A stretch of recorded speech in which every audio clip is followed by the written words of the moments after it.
చాలా కాలం క్రితం ఒక దట్టమైన అడవిలో ఒక శివలింగం ఉండేది. ఆ లింగం పైన కప్పు ఏమీ లేదు. ఎండకు ఎండుతూ వానకు తడుస్తూ ఉండేది. అదే అడవిలో ఒక చిన్న సాలీడు పురుగు ఉండేది. అది చాలా తెలివైనది మరియు శివభక్తురాలు. శివలింగం మీద ఎండపడటం, చెట్ల ఆకులుపడి పాడవ్వడం చూసి ఆ చిన్న సాలీడికి చాలా బాధేసింది. అయ్యో, నా స్వామికి ఎండ తగుల్తోంది, నేనేదైనా చెయ్యాలి అని అనుకుంది. అప్పుడు ఆ సాలీడు తన నోటినుంచి దారాన్ని తీసి శివలింగం పైన ఒక అందమైన పందిరిలాగా గూడల్లింది.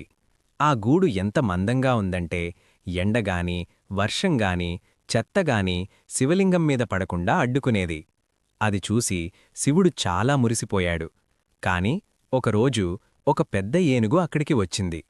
అది శివలింగం మీద ఉన్న ఆ సాలెగూడును చూసి ఎవరో శివుడిమీద చెత్త వేశారు అని అనుకుని తన తొండంతో ఆ గూడును ఒక్క మూపున ఊడ్చేసింది. సాలీడికి చాలా కోపం వచ్చింది. నేను నా స్వామి కోసం కష్టపడి ఇల్లు కడితే ఈ ఏనుగు పాడు చేస్తుందా అని అనుకుంది. మరుసటి రోజు మళ్లీ సాలీడు గూడు కట్టింది. ఏనుగు మళ్లీ వచ్చి తుడిచేసింది. ఇలా కొన్ని రోజులు జరిగింది. చివరకు కోపం వచ్చిన సాలీడు ఆ ఏనుగు తొండంలోకి దూరి లోపల కుట్టడం మొదలుపెట్టింది. నొప్పితో ఏనుగు గిలగిలలాడింది. అప్పుడు శివుడు ప్రత్యక్షమై ఇద్దరినీ వారించాడు. ఏనుగుతో ఇలా అన్నాడు: నువ్వు నా లింగాన్ని శుభ్రం చెయ్యాలని గూడు తీసేశావు. అది నీ భక్తి.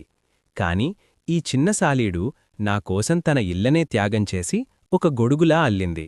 అది దాని ప్రేమ అని అన్నాడు. శివుడు ఆ చిన్న సాలీడు భక్తికి మెచ్చి దానికి మోక్షం ప్రసాదించాడు. ఆ సాలీడు తర్వాత జన్మలో ఒక గొప్ప రాజుగా పుట్టి శివుడికోసం ఎన్నో అద్భుతమైన కప్పు ఉన్న ఆలయాలను కట్టించిందని చెబుతారు. మనం చేసే పని చిన్నదైనా పెద్దదైనా మనసులో ప్రేమ ఉంటే శివుడు మెచ్చుకుంటాడని ఈ కథ ఉద్దేశం. మరి ఈ కథ మీకు నచ్చితే సబ్స్క్రైబ్ చేయడం